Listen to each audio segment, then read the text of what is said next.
Yes, students, in this video we are going to talk about the very first experiment which started the process to discover the genetic material. Now you all know what is the genetic material, but at that time, though the principles of inheritance and discovery of chromosomes in nucleus were achieved long time back, there was a confusion about which molecule acted as a genetic material, whether it is DNA or RNA or protein, because each cell contained everything. So whether it was DNA, RNA or the protein, so that a series of experiments started. So first experiment actually was done by the Griffith, and that actually he didn't actually totally discover the that who is the genetic material, but he started the process. Okay, now what he did, students, listen to me very carefully.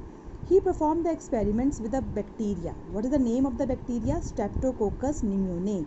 And what is the why it is so significant? Because it causes the pneumonia. Okay, now this Streptococcus pneumoniae also has two strains. Strains means two types of that. One is S strain and one is R strain. First of all, why it is called as SS? Because it has this actually smooth polysaccharide coat. That means it has this polysaccharide carbohydrate coating around them. So that's why its wall appears smooth. So it is called as smooth strain bacteria. It doesn't have. Okay, it doesn't have any polysaccharide coating, so its wall will appear rough. So that's why it is called as R strain bacteria. And one more thing very important, it was this S strain bacteria was virulent. Virulent means it causes pneumonia, but R strain was avirulent. That means it does not cause any pneumonia. That means two type of bacteria he has taken. One is S strain and R strain. S strain causes pneumonia and R strain doesn't cause the pneumonia. Now what he did, student, he took the mice and he started the series of experiment. Okay, 4 steps he has done. Listen to me very carefully.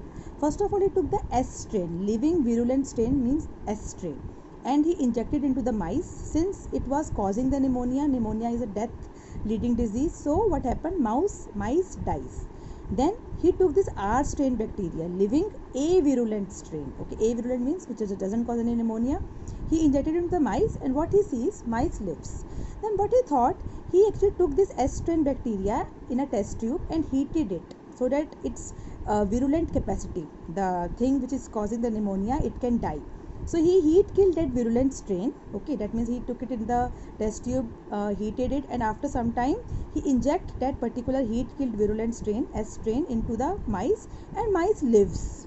Then he was confused, like if we are just originally injecting the injecting the S strain into the mice, it was dying.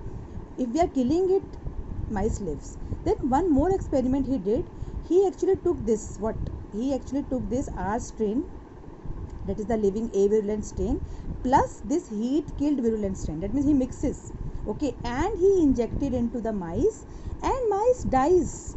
Normally what was happening, students, when R strain, that is a living avirulent strain, was injected into the mice lives because it was non-virulent. But when it was mixed with this heat killed virulent strain, it dies. So Griffith was very much surprised how it is happening. Then he actually cultured this mice dead cells to see what was happening inside the body. Then he actually concluded that this strain, that is a R strain, in the presence of the heat killed S strain, okay, it produces the virulence. Virulence means it causes the death. Why? Because somehow this heat killed S strain has given its virulent property to the R strain. That means somehow R strain bacteria is transformed by the heat killed S strain bacteria. That means something was being transferred from this heat killed S bacteria into the R strain, which was causing it to become virulent. Normally when it is injecting individually, it was not causing any death, but when it was injecting in combination with this, it was causing death. Okay, so he stopped that experiment at this time, and he concluded that there must be some transfer of genetic material, but he didn't use the word genetic material. He used the word transforming principle. That means he actually called that something was being transformed from this heat killed virulent S strain to the living avirulent strain, which he called them as a transforming principle. That means he gave the word transforming principle, okay, which was causing something in the living avirulent strain and causing the what? Death.